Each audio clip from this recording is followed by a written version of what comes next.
Rikiuojasi pirmą juostą, paskutinę mašiną pirmoji juostą.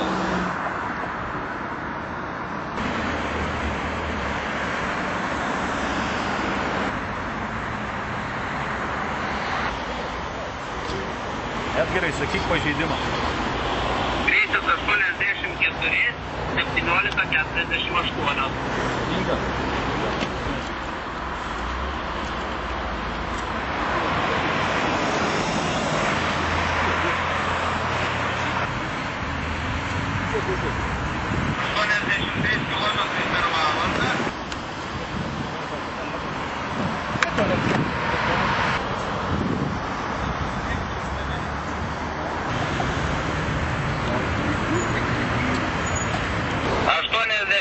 Kilometrai per valandą, 18:26.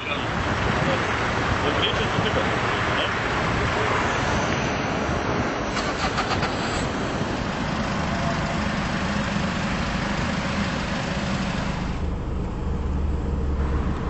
Pasirinkta vieta buvo tokia, kur, kaip ir matom, per kelias valandas kelios dešimtis pažeidėjų. Tikrai vairuotojams turbūt netikėta, ten, kur gali.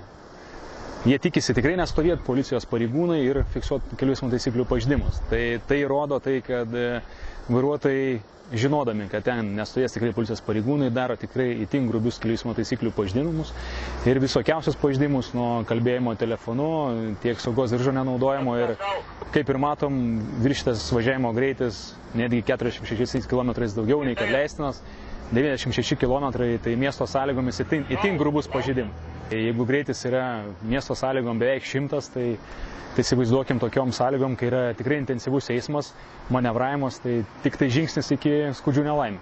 Tikrai stebina mūsų dar vis vairuotojų nesupratingumas kelyje. Jeigu mes per porą valandų, kaip ir minėjau, kelios dešimtis pažeidimų ir iš jų visi greičiai vidurkis yra virš 30 km viršyta, tai tikrai sąmoningumo dar po kol kas vairuotojus nėra.